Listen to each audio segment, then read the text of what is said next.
Oi pessoal, esta noite nós caminhamos silenciosamente pelas margens do Nilo, onde a água brilha sob a luz da lua e o deserto sussurra segredos mais antigos do que a própria história. Imagine o suave movimento do rio tocando a margem enquanto você está ali, com as sandálias afundando na areia fresca. O ar tem um leve cheiro de junco, e em algum ponto distante, um sino de templo ressoa com aquele eco estranho que só a pedra antiga consegue carregar. Você não está aqui como turista. Não há bancas de lembrancinhas nem cartões postais à vista, você está aqui como testemunha. Uma testemunha de uma prática tão estranha, tão meticulosamente calculada, que até hoje parece coisa saída do roteiro de um romance de mistério.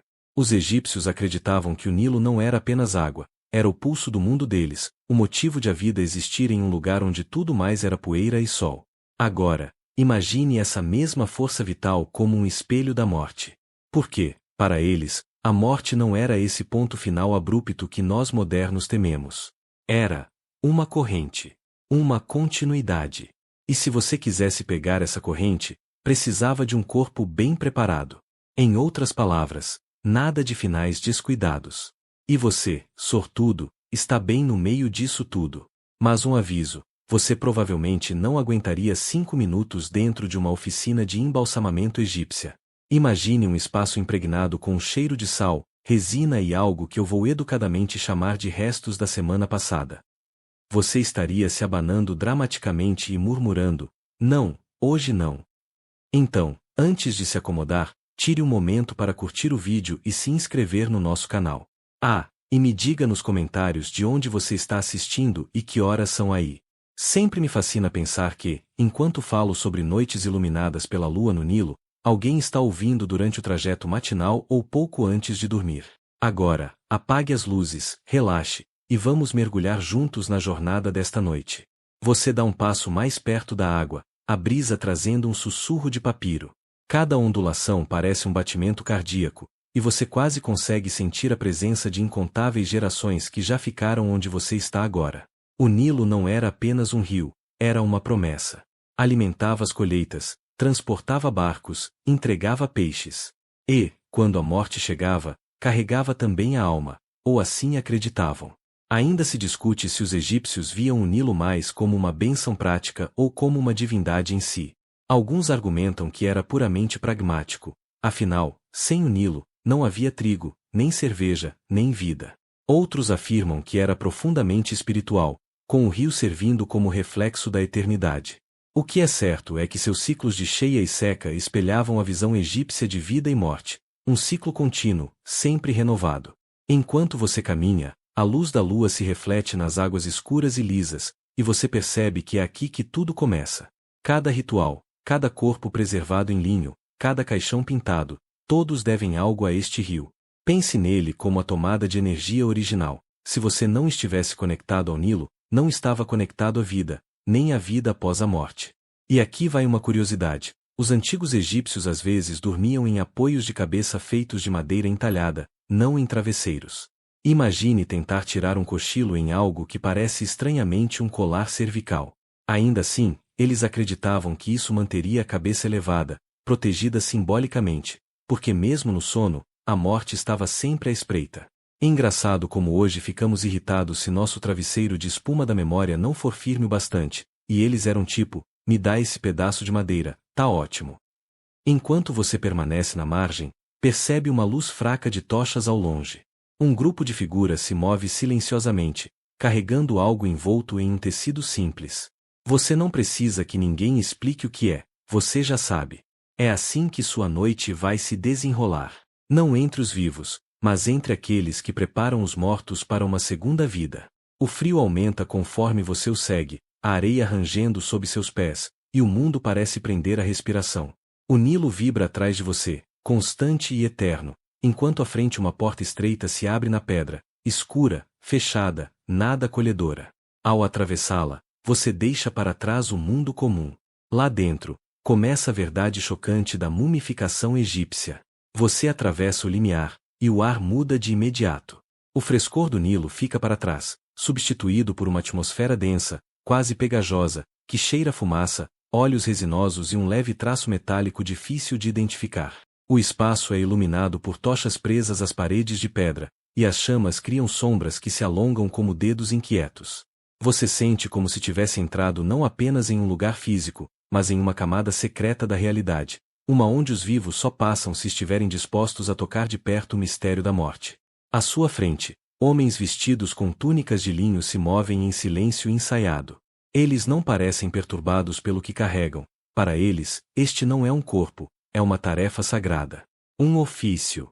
A mesa de pedra onde deita um falecido não é diferente de uma bancada de trabalho, só que aqui o material é carne e eternidade. Você se aproxima com cautela, como se fosse possível que alguém percebesse que você não pertence àquele tempo. Mas ninguém olha em sua direção. É como se você fosse invisível, apenas um passageiro nesta memória. Agora, antes que você se assuste demais, vale lembrar, o processo de mumificação não começou sangrento ou grotesco. Primeira vinha o respeito. Os embalsamadores ofereciam orações a Anubis, o deus com cabeça de chacal, protetor dos mortos e guardião dos ritos funerários.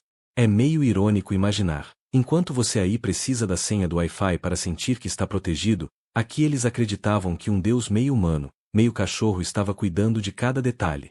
Você nota um sacerdote pintando símbolos na testa do morto com pigmento preto. O gesto é lento, meticuloso, como se estivesse escrevendo em uma folha de papel preciosa. E talvez fosse, só que essa folha é pele, e a escrita pretende ecoar para além do túmulo. Alguns defendem que era uma abertura puramente ritual, para que o espírito se sentisse acolhido. Outros acreditam que tinha um efeito psicológico sobre a própria equipe, uma forma de lembrar que aquilo não era apenas manipular um cadáver, mas cumprir um dever sagrado. De qualquer forma, a linha entre devoção e trabalho técnico era tão tênue que se tornava invisível. E então, o primeiro passo físico. O corpo precisa ser purificado. Um ajudante traz um jarro de água do Nilo, e ela é derramada cuidadosamente, lavando a poeira da viagem final. Você observa a água escorrendo pela pedra, levando consigo grãos de areia e o que resta da vida comum. Esse detalhe pode parecer simples, mas guarde, o Nilo está sempre ali, no começo e no fim. É como se fosse a assinatura invisível em cada ritual. Em algumas ocasiões, os embalsamadores usavam vinho de palma no processo de limpeza, não apenas para purificar, mas porque acreditavam que o álcool ajudava a neutralizar odores e até mesmo começava a conservar o corpo. Imagine alguém usando vinho como desinfetante, nada de gel antisséptico perfumado. Um brinde aos multitarefas do Antigo Egito. Você percebe o cuidado dos gestos, quase como se fosse uma dança. Um embalsamador seca o corpo com linho limpo, outro acende um incenso forte que preenche a sala. O aroma é adocicado, pesado, capaz de grudar nas paredes da garganta. Você tosse de leve, mas logo se acostuma. É como estar preso em uma loja de perfumes de luxo, só que todas as fragrâncias foram feitas para durar milênios. E há algo mais, algo invisível, mas palpável. É a noção de que o falecido ainda sente. Os egípcios acreditavam que a pessoa não desaparecia de imediato. Parte dela ainda estava ali, confusa, entre dois mundos. Por isso cada palavra, cada gesto, precisava ser calculado. Você sente um arrepio ao pensar nisso, e talvez, só talvez, não seja apenas sugestão. Enquanto observa, percebe uma pequena mesa lateral coberta por ferramentas, facas de bronze, recipientes de alabastro, frascos de resina. Tudo organizado com uma precisão que faria inveja a qualquer cirurgião moderno. Cada instrumento tem seu momento, e nenhum é usado antes da hora. Você imagina um checklist, como em uma sala de cirurgia, só que sem enfermeiras dizendo bisturi, por favor. Aqui, o silêncio é absoluto, quebrado apenas pelo estalo ocasional da chama da tocha. A preparação inicial termina. O corpo agora está limpo, perfumado e posicionado. Para você, ele parece apenas adormecido, envolto em mistério. Para eles, é um receptáculo aguardando transformação. Você se dá conta de que está prestes a testemunhar o que sempre foi considerado o passo mais chocante, a remoção do que não poderia permanecer. Mas isso é assunto do próximo instante, e não há como escapar. Você se aproxima mais da mesa de pedra, e sente o frio vindo dela subir como uma onda lenta pelas pernas. O corpo está lá, silencioso, inerte, mas a sala ao redor pulsa em expectativa. Os embalsamadores não hesitam, agora começa a parte que separa curiosos de iniciados, a fronteira onde até os mais valentes engoliriam seco. É a remoção dos órgãos. Você provavelmente já ouviu que os egípcios retiravam o cérebro pelo nariz, e sim, isso não é mito. Mas nada prepara você para ver de perto a técnica. Um dos embalsamadores segura uma haste fina de metal, semelhante a um gancho alongado. Ele introduz o instrumento pela narina, com movimentos curtos e circulares, como alguém tentando misturar um coquetel dentro de um copo apertado. Você sente um arrepio percorrer sua espinha, e pensa, isso definitivamente não é o tipo de coisa que o doutor recomendaria. O som é quase inaudível, mas existe, um leve ruído úmido, como mexer lama com um galho. Depois, o embalsamador inclina a cabeça do corpo e deixa escorrer o conteúdo craniano. A imagem é discreta, nada como filmes modernos exagerados, mas ainda assim perturbadora. Você percebe como os outros assistem sem piscar, como se fosse a coisa mais natural do mundo. A maioria das evidências sugere que o cérebro não tinha valor espiritual. O coração, sim, era o centro da vida e da alma. Mas imagine só, milênios de civilização, e eles estavam mais preocupados com o peito do que com a mente. Ironicamente, talvez você se identifique quando percebe que, mesmo hoje, muitas decisões humanas são mais emoção do que razão. Depois da cabeça, vêm os órgãos internos. O corpo é aberto com uma lâmina de obsidiana, afiada como vidro, capaz de cortar sem esforço. O corte é lateral, discreto, como se tentassem esconder que a carne foi violada. A cada movimento, os ajudantes recolhem o que sai. O fígado, o estômago, os pulmões, todos cuidadosamente separados e destinados a recipientes especiais. Aqui está um detalhe curioso. Os jarros que guardavam esses órgãos tinham tampas em forma de cabeças, de falcão, chacal, babuíno e humano. Eram os chamados jarros canópicos. Então sim, em vez de colocar etiquetas de papel como fazemos hoje, eles personalizavam o recipiente com um design digno de coleção de action figures antigos. Enquanto você observa, um dos embalsamadores segura o coração por um instante. Não há pressa, apenas respeito. Para eles, o coração seria necessário no julgamento final diante de Osíris. Ele seria colocado em uma balança contra a pena da deusa da verdade, Maete.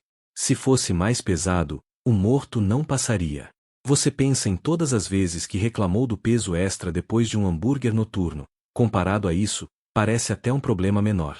O cheiro na sala começa a mudar. A mistura de incensos já não consegue esconder o odor natural do processo. Você sente uma náusea leve, mas ela se dissolve ao perceber que todos ali mantêm a postura firme. Esse desconforto é parte do trabalho, um lembrete de que a eternidade cobra seu preço desde cedo. E há ainda uma camada simbólica. Ao remover os órgãos, eles acreditavam estar preparando a alma para não carregar fardos desnecessários.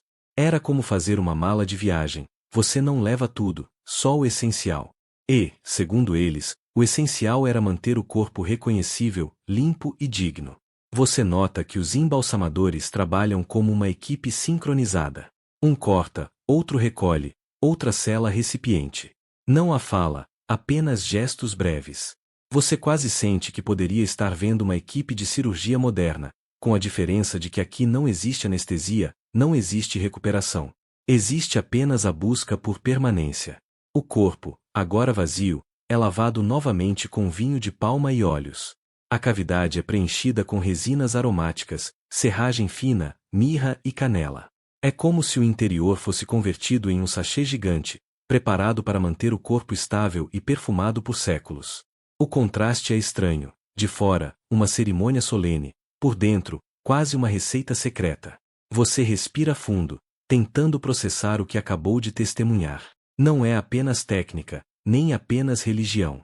É uma mistura impossível de separar, como água e óleo batidos até parecerem um só. E o mais impressionante, enquanto você luta para não se arrepiar demais, eles seguem calmos, quase serenos, como se estivessem construindo algo, não desconstruindo. E de certa forma, é isso mesmo. Estão desmontando para depois reconstruir, mas à maneira deles. Você sabe que ainda não viu nada. O verdadeiro segredo não está apenas na remoção, mas no que vem a seguir, o processo que transforma a carne em pedra de memória.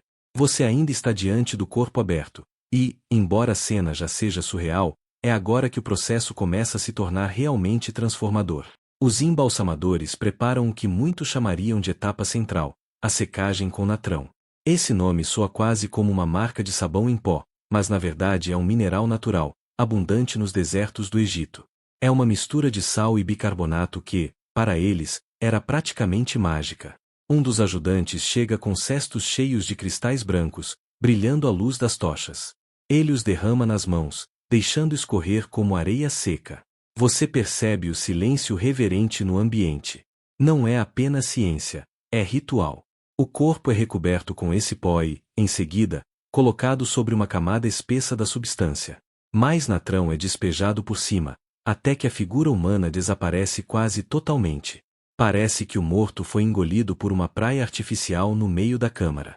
O efeito é imediato, ainda que invisível aos olhos. O natrão retira toda a umidade, sugando cada gota de água como um deserto em miniatura. Para nós, modernos, a palavra técnica seria desidratação acelerada. Para eles, era um ato divino, quase uma purificação que separava a carne daquilo que a fazia apodrecer.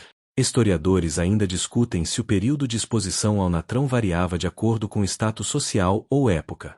Algumas fontes falam em 40 dias, outras em até 70. O consenso, porém, é que era um processo longo, paciente, nada de modo rápido. Você ri sozinho pensando em como hoje temos micro-ondas para apressar até o jantar, mas na época, secar um corpo exigia semanas de espera. Enquanto isso, não era como se todos simplesmente sentassem sem fazer nada. Durante os dias de secagem, os embalsamadores cuidavam dos recipientes, preparavam resinas, afiavam ferramentas e até treinavam novos aprendizes. Era uma rotina de trabalho, com calendário próprio. Você imagina alguém anotando mentalmente, dia 22, virar o corpo, dia 35, checar se já está rígido, dia 60, quase pronto. O natrão também era usado para coisas comuns, como conservar peixe ou limpar roupas. Sim, a mesma substância que ajudava a transformar corpos em múmias também mantinha o jantar fresco e a túnica branca impecável. Então, da próxima vez que você usar bicarbonato para desentupir a pia, lembre-se de que, em algum nível, está repetindo um ritual faraônico. Você se aproxima e nota que, mesmo encoberto pelo pó, o corpo ainda parece presente. A forma está ali, mas o tempo começa a fazer sua obra. Os embalsamadores viram o corpo ocasionalmente, garantindo que o natrão alcance cada curva, cada dobra. É quase como assar algo em um forno lento, girando para não queimar de um lado só. A diferença, claro, é que aqui o objetivo é conservar, não cozinhar. Há um silêncio pesado no ar, quebrado apenas pelo som dos cristais rangendo quando os pés descalços dos ajudantes passam sobre eles. Você sente o cheiro da mistura de sais, uma secura que resseca até as narinas, misturada ainda com resina e incenso queimando ao fundo. É um aroma estranho, ao mesmo tempo medicinal e ritualístico, como se estivesse em uma farmácia antiga e em um templo ao mesmo tempo. Você percebe que a paciência era a parte essencial do processo. Nenhum embalsamador parecia ter pressa. Para eles, o tempo era aliado, não obstáculo. Isso contrasta com a ansiedade moderna, a notificação que chega, o cronômetro que apita, a pressa constante. Aqui, a espera era o segredo, o próprio símbolo da eternidade que desejavam alcançar. Em certos momentos, quando o corpo parecia quase seco demais, eles o retiravam brevemente para massagear óleos nas articulações, impedindo que endurecesse além da conta. Como um cuidador que hidrata a pele de um parente idoso, havia nesse gesto um estranho tipo de ternura. Você percebe que, mesmo lidando com a morte, eles a tratavam como algo que ainda merecia delicadeza. E então, depois de semanas de secagem, o resultado começa a se revelar. O corpo, antes sujeito à decomposição, agora parece endurecido, leve, como se o tempo tivesse parado dentro dele. A pele se retrai, os contornos se definem, e você quase sente que está olhando para uma estátua natural. Você reflete que, para eles, cada grão de natrão era como um guardião contra a corrupção do tempo. Era a fronteira invisível entre a vida efêmera e a promessa da eternidade.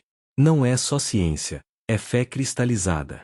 Enquanto assiste, uma ideia quase engraçada atravessa sua mente. Se você fosse uma múmia em processo, esse seria o equivalente a passar dias em uma sauna, suando até a última gota. Só que, neste caso, não há água de cocô para repor. E assim, enquanto o corpo repousa em seu leito de sal, você entende que este não é apenas um procedimento técnico. É um pacto. O deserto empresta sua secura ao corpo, em troca de transformá-lo em algo capaz de atravessar séculos sem se perder. O corpo agora já não é mais aquele organismo cheio de líquidos que entrou na câmara dias atrás. Você o vê rígido, encolhido, a pele colada aos ossos como um tecido gasto, mas intacto. É nesse ponto que os embalsamadores iniciam a fase mais criativa do processo, a reconstrução. Porque, convenhamos, ninguém gostaria de encontrar um parente no além com a aparência de uma uva passa humana. Eles se aproximam com vasos de resinas aquecidas. O cheiro é forte, um misto de pinho, mel queimado e fumaça. A resina, que poderia facilmente ser confundida com um daqueles incensos caros de loja esotérica, servia para impermeabilizar o corpo e afastar qualquer micro-organismo invasor. Você observa enquanto eles derramam lentamente o líquido viscoso sobre a pele, espalhando com pincéis rústicos, cobrindo cada centímetro. A câmara se enche de uma fragrância adocicada, que, de repente, torna o ambiente quase suportável. Alguns afirmam que os faraós recebiam várias camadas de resina, quase como uma blindagem, enquanto cidadãos comuns podiam ficar apenas com uma fina cobertura. Mas, em todos os casos, o princípio era o mesmo: transformar carne mortal em uma espécie de casulo duradouro. Além da resina, vinham os óleos. Eles massageavam cuidadosamente as articulações, como quem tenta devolver flexibilidade a uma marionete endurecida. O óleo de cedro era um dos preferidos, conhecido tanto pelo aroma quanto por suas propriedades preservativas. Você pensa, meio rindo, que em um mundo sem spas ou hidratantes modernos, esse era o equivalente mais próximo a um tratamento de beleza, pós-vida, é claro. E aí entra o detalhe. Muitas vezes, para manter a forma humana, eles enchiam o corpo com panos de linho enrolados, serragem ou até areia fina. Era como rechear um travesseiro, só que em escala anatômica. Você imagina um aprendiz recebendo a ordem: "Ei, coloque mais um punhado de areia no braço, está muito murcho." Estranhamente, há nisso algo de cotidiano, quase doméstico. Aos poucos, a figura começa a ganhar volume. Já não é apenas um corpo seco e encolhido, mas uma forma humana mais definida, modelada pela mão paciente dos embalsamadores. É como se o morto estivesse sendo esculpido novamente, parte ciência, parte arte. Curiosamente, você se lembra de como hoje em dia algumas pessoas falam em preparar o corpo para o velório, maquiagem, roupas, ajustes finais. A diferença é que, no Egito Antigo, a plateia não era só a família, era também os deuses, o julgamento eterno, e quem sabe até futuros turistas de museu. É engraçado pensar que, sem querer, eles estavam preparando uma exposição permanente. Enquanto observas, o contraste entre o sombrio e o belo fica mais evidente. Os panos de linho, quando inseridos, eram às vezes impregnados com perfumes. Canela, mirra, incenso. Aromas que, em outras circunstâncias, seriam usados em casamentos ou festas. Aqui, no entanto, eram oferecidos à morte, como se dissessem: "Você ainda merece cheirar bem, mesmo do outro lado." O calor da resina derretida e o perfume das especiarias criam um ambiente quase hipnótico.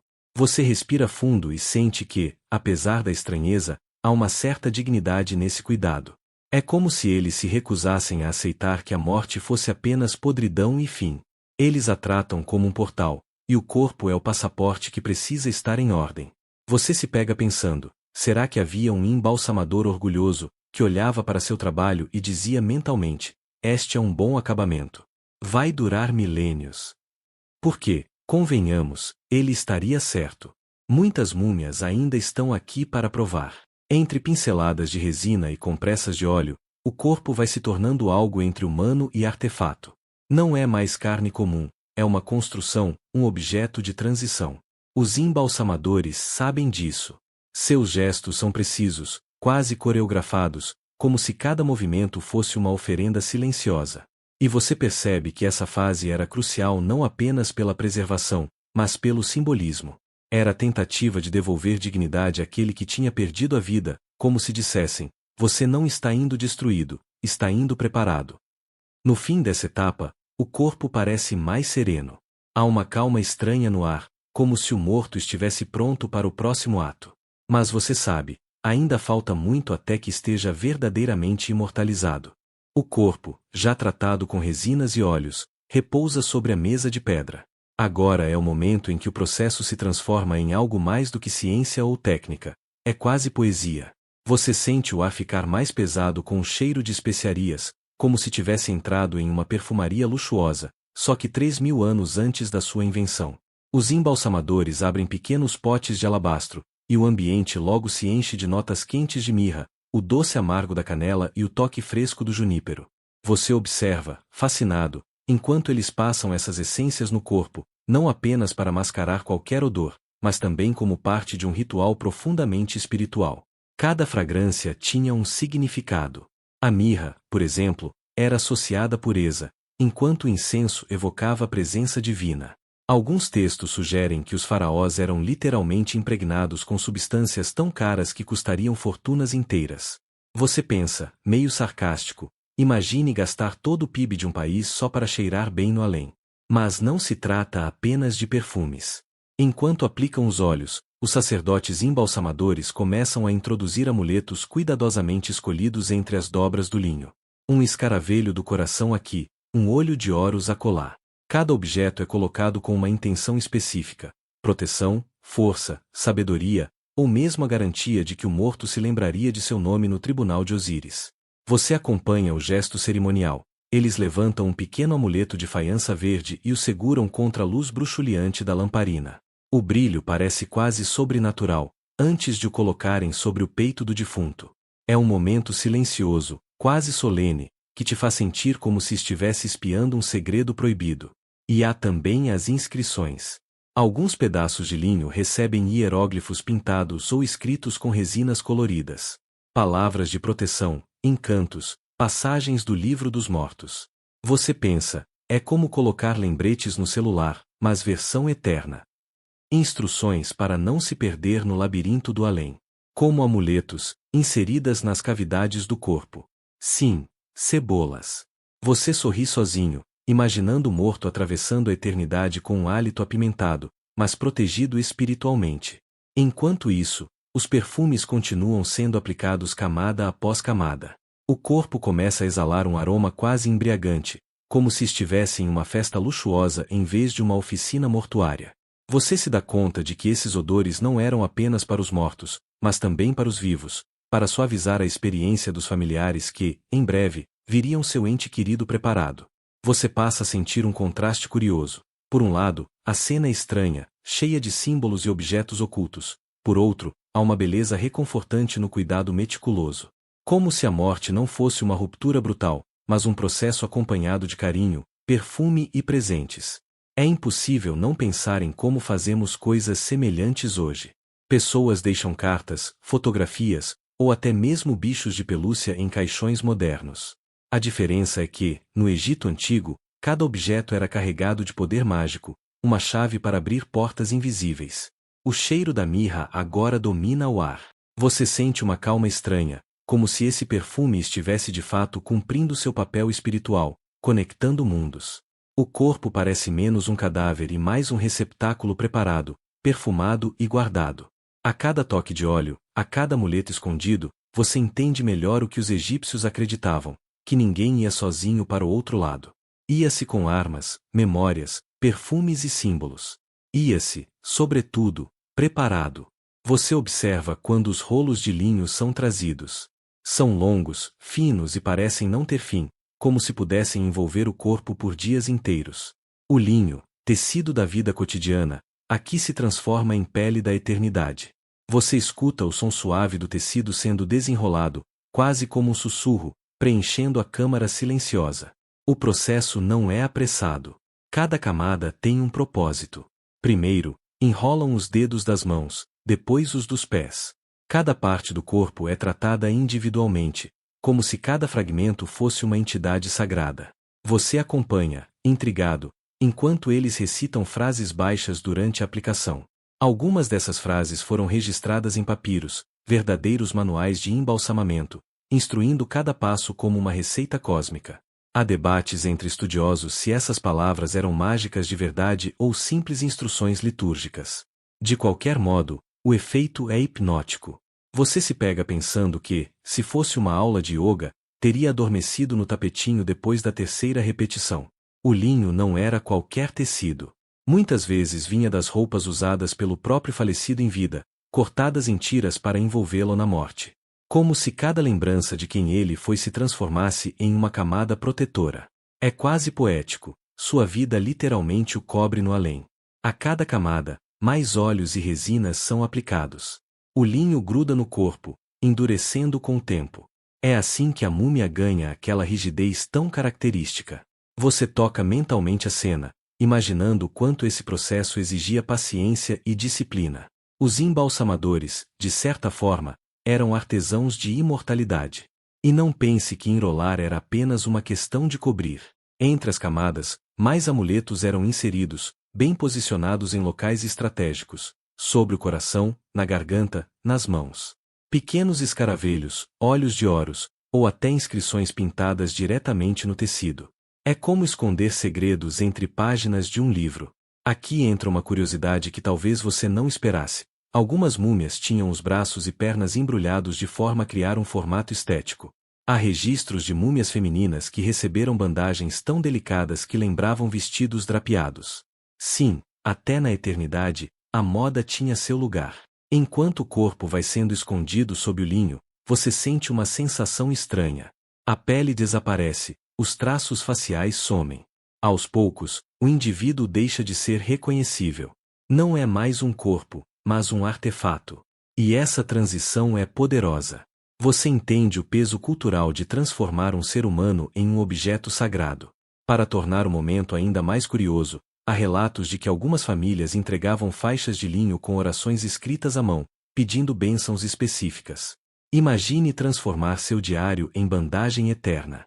Não é exatamente uma rede social, mas tem o mesmo espírito, registrar sua vida e seus desejos em algo que poderia atravessar séculos.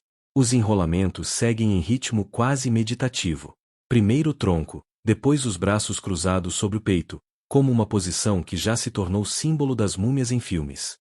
Você se dá conta de que essa imagem clichê de cinema tem raízes reais, só que no cinema nunca mostram a paciência infinita desse processo. A cada volta de tecido, você percebe também o simbolismo do tempo. É como se cada camada fosse um dia, cada nó uma lembrança. O corpo vai desaparecendo, mas a pessoa, paradoxalmente, vai se tornando eterna. E quando a última camada cobre a cabeça, restando apenas a silhueta envolta de linho, o silêncio na sala se intensifica. Você respira fundo, como se tivesse assistido a uma metamorfose. O corpo humano deixou de ser apenas matéria. Agora, é um portal. O linho já cobre tudo. O corpo não é mais reconhecível, e você sente que chegou a um ponto decisivo, a transição entre humano e divino. É nesse momento que surge o objeto que talvez seja o mais famoso de toda a mumificação, a máscara funerária. Os assistentes trazem uma peça que brilha suavemente sob a luz fraca da câmara. Você quase precisa apertar os olhos, porque o dourado reflete até a chama da lamparina. O ouro não foi escolhido à toa. Para os egípcios, era a carne dos deuses. Ao revestir o rosto do morto com ouro, eles não estavam apenas ornamentando, estavam literalmente transformando em algo além da humanidade. A máscara é cuidadosamente posicionada sobre o rosto já encoberto de linho. Você ouve o som leve do metal deslizando sobre o tecido. A pressão é suave, mas firme. A partir de agora, não há mais feições mortais, apenas uma expressão idealizada, serena, eterna. Os olhos pintados na máscara encaram o vazio com uma calma quase inquietante, como se pudessem ver além da vida. Você nota um detalhe interessante: nem todos recebiam máscaras douradas. Essa era uma prática reservada às elites e, claro, à realeza. Faraós como Tutancâmon se tornaram ícones justamente por causa de suas máscaras. No entanto, pessoas comuns às vezes recebiam versões mais simples, feitas de cartonagem, um tipo de papel machê de linho e gesso, pintado com cores vivas. Historiadores ainda discutem se o simbolismo era o mesmo ou se a qualidade da máscara refletia o status social. Enquanto você observa, não consegue deixar de pensar numa comparação moderna. É quase como colocar um filtro de rede social definitivo. Uma versão melhorada, eterna, sem rugas, sem falhas, sem marcas de expressão. Se no mundo de hoje a busca por aparência perfeita é temporária, aqui ela era permanente e sagrada. O ouro da máscara também tinha uma função prática: preservar. Diferente de outros materiais, o metal não se degrada facilmente. Então, além do simbolismo, havia um lado engenhoso: proteger o rosto do falecido contra o tempo. Você imagina os embalsamadores satisfeitos com a solução, beleza e durabilidade em um só pacote. A máscara também era carregada de inscrições e símbolos mágicos. Linhas de hieróglifos percorriam a superfície, pedindo proteção às divindades, assegurando que o morto encontraria os portões do além. Era como carregar seu passaporte visto em um só documento, exceto que aqui, o carimbo vinha de Osíris. O mais curioso é pensar em como esses objetos eram feitos. Artesãos especializados passavam dias moldando o formato, aplicando folhas finíssimas de ouro, polindo até que refletisse a luz como um espelho. Cada detalhe, desde a curva dos olhos até a barba cerimonial, era desenhado para imortalizar a identidade de alguém que já não respirava. Você quase consegue sentir o cheiro do metal aquecido, da resina usada para fixar. E, claro, sempre havia a dimensão estética. Se a múmia representava a continuidade da vida, a máscara era o rosto que ela mostraria para a eternidade.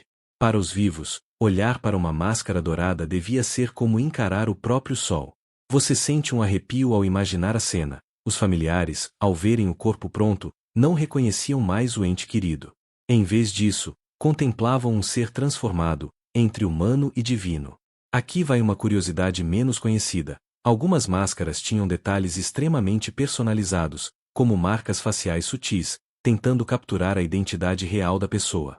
Outras, porém, seguiam padrões mais genéricos, representando não tanto quem a pessoa foi, mas quem deveria se tornar, uma versão aperfeiçoada, aceita pelos deuses. Ao observar a máscara sendo fixada, você percebe o peso simbólico desse momento. É a coroação final. O corpo, envolto em linho, já não precisava de nada mais. Mas com a máscara, o morto recebia um novo rosto, não para os vivos, mas para a eternidade. E quando os sacerdotes recitam as últimas palavras sobre a máscara, a atmosfera na câmara muda. É como se o ambiente reconhecesse que uma transição foi concluída. Você sente, quase fisicamente, o momento em que a humanidade cede lugar ao mito. Você respira fundo, pensando que, se alguém colocasse uma máscara dourada em você hoje, provavelmente teria crise de claustrofobia em 5 segundos. Mas, naquela época, era um presente, uma promessa. O rosto de carne se ia, mas o de ouro permaneceria. O momento agora é solene. O corpo, coberto de linho, perfumado e adornado com a máscara dourada, é cuidadosamente transferido para o caixão externo. Você percebe que o caixão não é apenas um receptáculo, é uma obra de arte. Pinturas vívidas cobrem cada superfície, representando deuses, símbolos de proteção e inscrições hieroglíficas detalhando preces para o além. Os embalsamadores manobram o corpo com cuidado, quase como se estivessem lidando com uma relíquia sagrada, e você sente que cada passo é carregado de significado. O caixão é feito de madeira de alta qualidade, frequentemente importada de regiões distantes. A riqueza dos materiais reflete não só a posição social do falecido, mas também a importância de garantir que ele estivesse devidamente equipado para a vida eterna. Enquanto observa, você nota que cada detalhe é pensado. As cores não são aleatórias, o azul simboliza o céu e a divindade, o dourado a eternidade, o vermelho a vida e o poder. Até mesmo o interior do caixão é pintado com cuidado, preparado para receber o corpo como se fosse um santuário pessoal. Historiadores ainda discutem se os caixões mais elaborados eram destinados apenas à elite ou se certos rituais populares também incluíam decoração colorida. É nesse momento que entra a curiosidade excêntrica. Algumas múmias receberam pequenas figuras de madeira chamadas shabtis, que acompanhariam o falecido na vida após a morte para realizar tarefas em seu lugar. É como contratar funcionários fantasmas para trabalhar eternamente, garantindo que você não precise levantar um dedo no além. Você ri sozinho, imaginando um escritório fantasmagórico cheio de trabalhadores obedientes. O caixão é selado cuidadosamente, camada por camada, enquanto os sacerdotes recitam encantamentos para proteger o interior de espíritos malignos. Cada palavra é meticulosamente pronunciada, como se estivesse programando o destino do falecido no tribunal de Osíris. Você sente uma vibração quase palpável no ar, como se a câmara respirasse com a cerimônia. Os hieróglifos pintados narram a vida do falecido e fornecem instruções para atravessar o submundo. Você observa que eles não apenas registram eventos, mas oferecem uma espécie de roteiro de sobrevivência espiritual. É fascinante perceber que, embora pareça distante, esse esforço era uma tentativa de controlar o desconhecido, como escrever mapas de viagem para o impossível. E ainda há o aroma persistente de resinas e óleos que emana do caixão. É um perfume potente, misturando doçura, madeira e especiarias. Você percebe que mesmo em um ambiente fechado, o cheiro é capaz de contar histórias, de lembrar quem está presente e de invocar proteção. Para os egípcios, cada aroma tinha propósito: repelir maus espíritos e atrair deuses benévolos. O caixão externo frequentemente era colocado dentro de outro, criando uma camada dupla de proteção. É como se o corpo tivesse seu próprio cofre, onde cada camada adiciona segurança e simbolismo. Historiadores ainda debatem se essa prática começou por questões espirituais ou meramente por prestígio social, mas o efeito era inegável: era uma barreira tangível contra o tempo e a corrupção. Você nota que, apesar de toda a preparação, há um cuidado quase humano nos movimentos. O corpo é colocado com respeito, como se a vida passada ainda importasse. Cada gesto transmite atenção, reverência e, de certo modo, afeto, ainda que silencioso. Enquanto os sacerdotes completam a selagem final, você sente que a viagem está prestes a começar. O falecido, agora protegido e adornado, está pronto para enfrentar o julgamento dos deuses e entrar na eternidade. É uma cena que mistura arte, ciência, ritual e fé em uma harmonia perfeita, onde o tempo se curva para garantir que nada seja esquecido. E você, observando tudo, entende: cada detalhe, do linho ao ouro, do perfume aos amuletos, é uma promessa. Uma promessa de que a memória e a identidade não se perderiam, e que o corpo, em sua nova forma, atravessaria os séculos como testemunha silenciosa de uma civilização que desafiava a própria mortalidade. A preparação está concluída, e agora o corpo se torna parte de um ritual maior: a jornada até a tumba. Você observa o cortejo, silencioso e meticuloso, que carrega o caixão externo através de corredores e pátios, iluminado apenas por tochas trêmulas que lançam sombras dançantes sobre as paredes de pedra. Cada passo parece ecoar na eternidade, e o ar se enche de um misto de resina, perfume e expectativa. Os sacerdotes lideram a procissão, recitando encantamentos que guiam o falecido, enquanto servos e familiares seguem atrás, carregando oferendas. Há alimentos, vinho, flores e pequenas figuras de deuses, todas destinadas a garantir que o morto encontre o caminho seguro pelo submundo. Você percebe que, para os egípcios, a vida não terminava com a morte. Era apenas uma transição que precisava de acompanhamento cuidadoso. Alguns papiros descrevem multidões observando de longe, enquanto outros sugerem que o cortejo era silencioso, quase secreto, para respeitar o caráter sagrado do ritual. Seja qual for o caso, a sensação de solenidade era inegável. À medida que o caixão é colocado sobre o carro funerário, você sente a importância de cada gesto. Correntes de ouro, cordas trançadas e suportes de madeira garantem que nada se mova, que nada se perca, que nada quebre. Cada detalhe é calculado, pois uma falha aqui poderia comprometer toda a eternidade do falecido. Uma curiosidade é que em algumas regiões, pequenas figuras de animais eram colocadas no cortejo para proteger o corpo de espíritos malignos. Gatos, escaravelhos e até crocodilos em miniatura eram transportados junto à múmia. Você ri sozinho, imaginando a confusão de um espectador desavisado. Esperem, há mini crocodilos no enterro.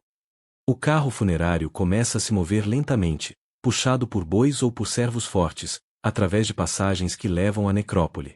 O ritmo é hipnótico, quase meditativo, e você percebe que cada passo é acompanhado de cantos suaves e de batidas de tambor que reverberam no chão de pedra. É como se toda a cidade respirasse em uníssono com o ritual. Os perfumes continuam a emanar do caixão. O aroma de mirra, cedro e especiarias misturam-se com o pó da estrada e o calor do dia, criando uma experiência sensorial quase surreal. Você sente que até o vento parece participar do ritual, carregando fragmentos de resina e cheiro de incenso pelo caminho. O destino é a tumba, muitas vezes esculpida nas rochas do deserto ou construída em grandes mastabas, com corredores, câmaras e nichos decorados. O falecido precisa estar pronto para enfrentar desafios simbólicos, portas que se abrem apenas com palavras mágicas, corredores guardados por estátuas de deuses, salas cheias de enigmas que testam sua sabedoria e pureza.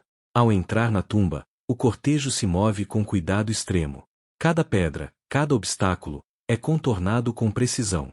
Você percebe que a tumba não é apenas um lugar de descanso, é um labirinto espiritual, projetado para proteger, instruir e transformar o falecido. Antes de selar a entrada, os sacerdotes realizam a última série de encantamentos, assegurando que o morto esteja seguro e que a tumba seja protegida contra saqueadores e espíritos malignos. Pequenas inscrições e símbolos de proteção são pintados nas paredes, lembrando ao visitante que aquela não é apenas uma câmara mortuária, mas um portal sagrado para a vida eterna. E você percebe, enquanto observa, que tudo o que aconteceu até agora, desde a preparação do corpo até a máscara, os amuletos e o transporte, não era apenas ritual, mas também uma demonstração de conhecimento profundo sobre a vida, a morte e a transcendência. É a fusão de arte, ciência e fé que transforma a mumificação em um processo que desafia o tempo e a mortalidade. Agora, dentro da tumba, o ambiente muda. O ar é pesado, carregado de resina, poeira e a fragrância persistente dos óleos que impregnam o corpo.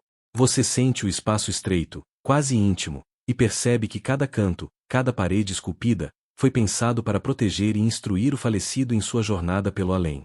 Os sacerdotes começam os rituais finais, recitando encantamentos em tom baixo, quase hipnótico. As palavras são antigas, precisas, carregadas de poder, e você sente o peso delas no ar, como se cada sílaba pudesse alterar o destino do morto. É aqui que se realizam os últimos atos de magia, garantir que a alma reconheça seu corpo, que os deuses a aceitem e que nenhum espírito maligno possa interferir. Algumas múmias tinham pequenos espelhos posicionados estrategicamente nas câmaras para refletir a luz das tochas e criar a ilusão de que espíritos protetores observavam de todos os ângulos. Imagine o efeito. Você entra na tumba e sente que está sendo observado por olhos invisíveis, cuidadosamente planejados há milhares de anos. Enquanto observa, nota que amuletos adicionais são colocados em torno do corpo e nas paredes próximas. Eles representam tudo, desde a proteção do coração até a garantia de que o falecido poderia respirar no submundo. Cada pequeno objeto é carregado de simbolismo. Alguns são figuras de deuses, outros pequenos discos com inscrições que evocam segurança e orientação. Historiadores ainda discutem se certos amuletos tinham funções literais ou se eram principalmente simbólicos, mas a intenção era clara: preservar e proteger. O corpo repousa sobre a camada final de linho, agora completamente transformado em múmia. Você percebe o contraste. Por fora, a aparência imutável, eterna. Por dentro, um ritual complexo, carregado de fé e intenção. É como olhar para um livro fechado, sabendo que ele contém segredos profundos que apenas alguns selecionados podem compreender. Os sacerdotes, então, realizam a última série de bênçãos. Você ouve suas vozes ecoando na câmara silenciosa, cada palavra ressoando nas paredes de pedra. Eles pedem que o falecido seja aceito por Osíris, que encontre o caminho pelo Dua, o submundo egípcio, e que todos os perigos sejam evitados. É um momento de pura concentração espiritual, e você sente uma calma estranha se instalar ao observar. E há ainda a presença dos familiares.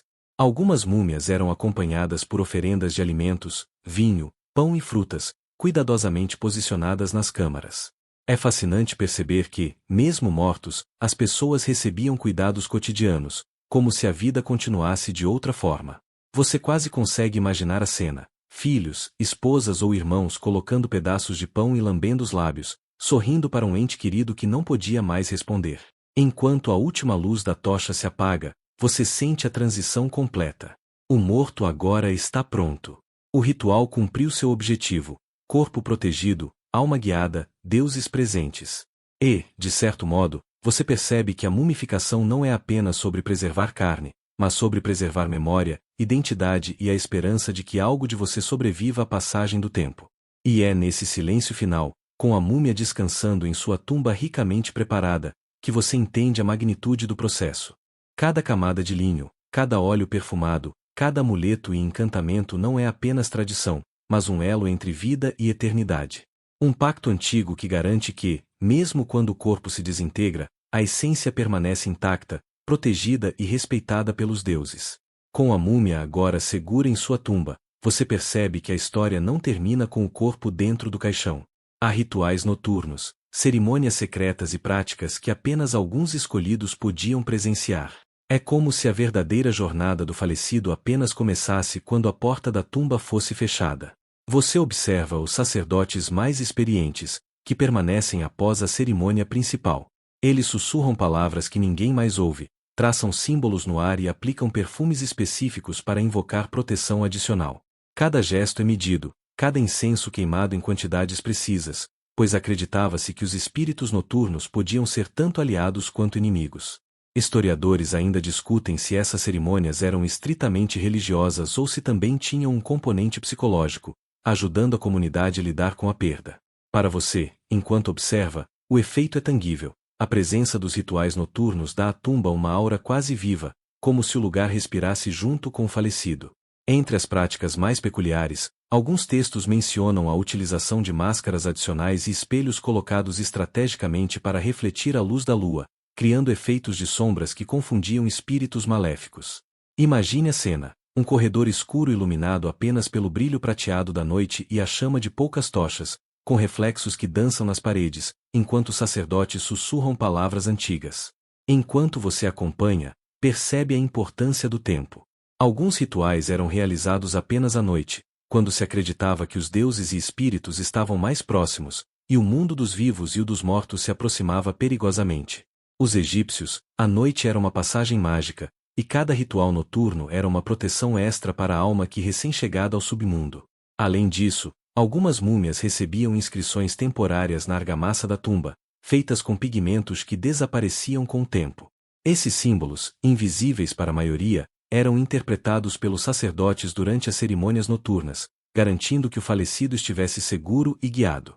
É fascinante imaginar como esses detalhes efêmeros se perdiam ao longo dos séculos, mas, na época, tinham grande importância. Algumas famílias enviavam oferendas de vinho e pão à tumba secretamente durante a noite, acreditando que a energia do luar potencializaria o efeito dos encantamentos. Você se pega imaginando uma espécie de entrega de catering espiritual, garantindo que ninguém ficasse com fome no além. Enquanto os rituais prosseguem, você percebe que a mumificação não é apenas sobre o corpo físico, mas sobre a alma, a memória e a continuidade da identidade. Cada gesto noturno, cada oração sussurrada, adiciona camadas invisíveis de proteção e poder. É como reforçar uma fortaleza que ninguém mais vê, mas que mantém o falecido seguro. Ainda não se sabe se a frequência e a complexidade dessas cerimônias variavam conforme o status do falecido ou a tradição local. Alguns papiros indicam que reis e rainhas recebiam atenção diária durante semanas, enquanto pessoas comuns eram lembradas apenas algumas vezes. Mas, para você, é fácil entender a lógica. Quanto mais importante a pessoa, mais recursos eram investidos em garantir sua segurança eterna. Quando a última oferenda é colocada e o último encantamento pronunciado, o ambiente adquire um silêncio quase palpável. Você percebe que, neste momento, a tumba deixou de ser apenas uma construção de pedra. Tornou-se um espaço sagrado, vivo, pronto para receber e proteger a alma, onde passado, presente e eternidade se encontram. E enquanto você observa os sacerdotes se retirarem, sentindo o frio da noite entrando pelas aberturas da tumba, compreende que a verdadeira magia da mumificação não estava apenas na preservação física, mas no entrelaçamento de rituais, fé e intenção. Cada ação, por mais discreta, contribui para criar uma ponte segura entre a vida que se foi e a eternidade que se inicia. Dentro da tumba, o corpo agora repousa, mas você percebe que o verdadeiro trabalho ainda não terminou. Cada detalhe restante, amuletos, encantamentos, símbolos, carrega uma função vital para proteger a alma e garantir que ela consiga navegar pelo submundo sem perigo. Você observa as mãos habilidosas dos sacerdotes posicionando amuletos sobre o corpo, entre as dobras do linho e ao redor do peito. Alguns são pequenos discos dourados com inscrições hieroglíficas, outras figuras de deuses e animais, cada um com um propósito específico. A ideia é simples: criar uma rede de proteção, como se cada objeto fosse uma armadilha invisível contra espíritos hostis. Uma curiosidade excêntrica: alguns amuletos tinham formas tão minúsculas que cabiam em uma unha, e acreditava-se que cada um carregava energia suficiente para proteger uma parte específica do corpo, como o coração ou o fígado. Você quase ri imaginando os minis guardiões realizando tarefas que fariam qualquer trabalhador moderno parecer preguiçoso. Enquanto observa, percebe que cada símbolo pintado nas paredes, cada hieróglifo inscrito no linho ou no caixão, é cuidadosamente estudado. Historiadores ainda discutem se certos símbolos eram puramente mágicos ou se também serviam como instruções codificadas para os sacerdotes. De qualquer forma, a intenção era clara: garantir que a alma chegasse intacta ao julgamento de Osíris e tivesse passagem segura pelo Dua. Você nota que alguns amuletos são combinados com óleos e resinas especiais. É como se cada objeto tivesse sua própria bateria de proteção. O cheiro do perfume, uma mistura de mirra, cedro e especiarias, enche o ar e adiciona um efeito quase hipnótico à cena. Para os egípcios, o aroma não era apenas agradável, ele atraía deuses benevolentes e mantinha afastados espíritos malévolos. Enquanto os sacerdotes se movem com precisão, você percebe que a disposição dos amuletos e símbolos segue padrões antigos e complexos. Cada posição, cada direção, cada combinação de cores e formas é estudada para maximizar a eficácia espiritual. É como montar um quebra-cabeça cósmico que apenas quem conhece a tradição pode compreender. Além disso, alguns papiros antigos mencionam encantamentos escritos em pequenas tiras de papiro ou pergaminho e inseridos dentro da múmia ou do caixão. Eles serviam como instruções mágicas ou palavras de proteção, garantindo que a alma pudesse se orientar no submundo e superar desafios espirituais. Você imagina essas mensagens secretas como cartas de orientação enviadas para um viajante perdido em um mundo desconhecido. Os símbolos também podiam representar deuses específicos, cada um oferecendo proteção em diferentes aspectos: Anubis para guiar o morto, Horus para vigiar, Toto para sabedoria. É fascinante perceber que, mesmo para um observador moderno, a lógica desses rituais segue uma estrutura clara, quase científica em sua intenção. Enquanto os últimos amuletos são posicionados, você sente uma mudança sutil na atmosfera. A tumba, antes apenas um espaço silencioso, agora pulsa com energia invisível. Cada objeto, cada símbolo, cada perfume e encantamento cria uma rede de proteção que envolve a múmia, tornando-a quase invencível no plano espiritual. E quando a última oração é sussurrada, você percebe que a tarefa está completa. A múmia não é mais apenas um corpo preservado, é um ser espiritual equipado para enfrentar a eternidade. Enquanto você permanece observando, percebe que a mumificação não é apenas técnica, é profundamente simbólica. Cada gesto, cada perfume, cada amuleto carrega significados culturais e espirituais que moldam a percepção egípcia sobre a eternidade. A morte não é um fim, mas uma passagem, e a preparação do corpo é o meio pelo qual se assegura que a alma não se perca. Para você, a diferença é quase irrelevante. O efeito, seja espiritual ou psicológico, é tangível. O ambiente da tumba, cuidadosamente decorado e protegido, cria uma sensação de segurança que atravessa séculos. Você nota que muitos mitos giram em torno da preservação do corpo. Acreditava-se que se o corpo fosse destruído, a alma se perderia, incapaz de reconhecer sua forma terrena. Por isso, a precisão da mumificação era vital. Cada camada de linho, cada camada de resina, cada perfume aplicado tinha propósito e intenção. Era como seguir uma receita complexa, onde cada ingrediente contribui para a sobrevivência do espírito. Algumas múmias receberam amuletos com inscrições aparentemente engraçadas ou enigmáticas, que serviam para confundir espíritos malignos ou testar a inteligência da alma que passaria pelo julgamento. Você imagina que, de certa forma, era como um pequeno teste de QI espiritual, onde cada resposta correta permitia avançar mais um passo no submundo. Além disso, você observa que a arte das paredes e caixões não é meramente decorativa. Pinturas retratam cenas da vida cotidiana, deuses interagindo com humanos, e viagens através do Dua. Tudo é projetado para guiar a alma e oferecer exemplos de comportamento virtuoso, como um manual visual de sobrevivência espiritual. Enquanto percorre mentalmente os corredores da tumba, percebe o simbolismo de cores, formas e materiais. Ouro para a eternidade, azul para a divindade, vermelho para a vida e energia, verde para renascimento. Cada nuance tem significado e cada combinação reforça a ideia de continuidade, de que a vida e a morte estão interligadas em um ciclo sem fim. Você imagina se a popularização de certos símbolos, como o olho de Horus ou o escaravelho, começou com a elite ou se gradualmente se espalhou entre camadas menos privilegiadas. Você nota que, independentemente disso, os símbolos fornecem uma linguagem comum que conecta todos os mortos e vivos, transcendendo posição social. A mumificação também reflete uma filosofia prática. Ao preservar o corpo, os egípcios preservavam a memória e identidade do indivíduo. Cada camada de linho, cada perfume, cada encantamento é um lembrete de que a essência da pessoa continua presente, que a história de sua vida ainda pode ser contada e lembrada por aqueles que permaneceram no mundo dos vivos. Você sente que, ao compreender todos esses detalhes, começa a enxergar a mumificação de maneira diferente. Não é apenas um procedimento médico ou ritualístico, é uma expressão profunda de cultura, fé e humanidade. É uma tentativa de controlar o incontrolável, de criar ordem no caos inevitável da morte.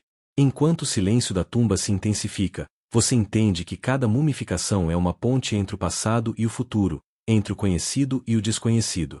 É um testemunho da engenhosidade humana, da necessidade de preservação e da esperança de que, mesmo na morte, algo de nós possa permanecer para sempre.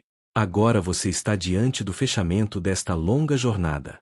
A mumificação, desde o primeiro corte do embalsamador até os rituais noturnos e encantamentos finais, revela não apenas técnicas antigas, mas uma filosofia de vida que perdura além do corpo físico. Você percebe que cada detalhe, do linho perfumado aos amuletos minúsculos, do ouro cintilante às inscrições nas paredes da tumba, é um elo entre o presente e a eternidade. Pesquisadores pensam se os rituais completos eram praticados por todas as classes ou apenas pelos mais privilegiados, mas para você, o efeito é o mesmo. A memória e a identidade do indivíduo são preservadas, e a passagem para o além é guiada e protegida. Cada gesto, cada encantamento, cada perfume, funciona como um fio que conecta vida, morte e legado. Enquanto observa a tumba silenciosa, você nota que o impacto cultural da mumificação é imenso. A arte, a ciência e a fé se entrelaçam, e você compreende que esse processo serviu para moldar não apenas a vida dos mortos, mas a percepção da morte pelos vivos. As múmias tornam-se não apenas corpos preservados, mas símbolos de poder, de continuidade e de respeito pelo passado. E em algumas tumbas, foram encontrados pequenos brinquedos ou miniaturas que pareciam absurdos para o mundo moderno, mas que tinham significados espirituais. Alguns representavam animais de estimação, outros objetos do cotidiano ou mesmo pequenas representações do mundo exterior, garantindo que nada do familiar fosse perdido para a alma. Você sorria ao imaginar como seria receber uma miniatura de seu café favorito como amuleto de proteção eterna. O legado da mumificação também influencia nossa visão da história. Cada descoberta arqueológica é uma janela para a vida cotidiana, para crenças, medos e aspirações de uma civilização que buscava a imortalidade. É impossível olhar para uma múmia e não sentir respeito pela habilidade, precisão e devoção que cada ritual exigia. Você nota como a mumificação moldou a arte, a arquitetura e até a literatura egípcia. As histórias pintadas nas paredes das tumbas, as instruções hieroglíficas e os encantamentos recitados em sussurros ecoam até hoje, oferecendo insights sobre como os antigos compreendiam o ciclo da vida e da morte. É um legado que atravessa milênios, influenciando culturas e estudiosos modernos, lembrando-nos da busca humana por significado e continuidade. Enquanto você dá os últimos passos pela tumba imaginária, percebe a harmonia entre técnica, fé e imaginação. Cada camada de linho, cada perfume, cada amuleto colocado cuidadosamente sobre o corpo preserva mais do que a matéria. Preserva memórias, identidade e a esperança de que algo de nós sobreviva, mesmo quando o tempo e a morte parecem intransponíveis. Você respira fundo e sente uma tranquilidade estranha. O ciclo da mumificação, desde a preparação até os rituais finais, revela uma lição. Mesmo diante do desconhecido, é possível criar ordem, beleza e proteção. Cada detalhe, por menor que seja, carrega intenção e significado, e você compreende que essa atenção aos detalhes é, em última análise, uma expressão de amor, respeito e fé. Enquanto a tumba se silencia, você entende que o que começou como um simples processo de preservação corporal é, na verdade, um testemunho da engenhosidade humana, da necessidade de transcendência e da esperança de que algo de nós possa resistir à passagem do tempo. É uma lembrança de que, mesmo na morte, há cuidado, intenção e beleza, e que a memória é uma forma de eternidade. Respire fundo e permita que a imagem da tumba se dissolva suavemente em sua mente. Sinta a paz que envolve o espaço silencioso, o aroma distante de resinas e especiarias, e a sensação de que tudo está exatamente onde deveria estar. Imagine a luz suave das tochas desaparecendo gradualmente, deixando apenas um brilho reconfortante que não assusta, mas acalma. O corpo está seguro, protegido por amuletos e encantamentos, e a alma encontra seu caminho sem pressa, guiada por deuses benevolentes. Cada gesto, cada cuidado, cada detalhe que você testemunhou não é apenas ritual, mas expressão de cuidado e respeito. E agora, enquanto você observa de longe, sente que essa tensão atravessa os séculos, trazendo consigo serenidade e compreensão. Deixe seus pensamentos desacelerarem, permitindo que cada imagem e sensação se dissolva lentamente. Sinta a presença do passado de maneira suave, quase como se estivesse respirando junto com ele. Imagine que o mundo antigo não é assustador, mas sim uma tapeçaria complexa e harmoniosa, onde cada fio contribui para a beleza do todo. Agora, respire mais uma vez, profundamente, sentindo que você está seguro aqui e agora, enquanto o tempo e a história continuam seu curso natural. A vida e a morte, passado e presente, misturam-se de maneira tranquila, lembrando que há ordem e cuidado em tudo, mesmo nas coisas que não compreendemos completamente. Permita-se relaxar completamente, sentindo que você também faz parte desse ciclo, conectado à memória, à história e à beleza que perdura. E com essa sensação de paz, você está pronto para descansar, sabendo que, assim como a múmia repousa eternamente, você também pode encontrar serenidade nesta noite. Boa noite e bons sonhos.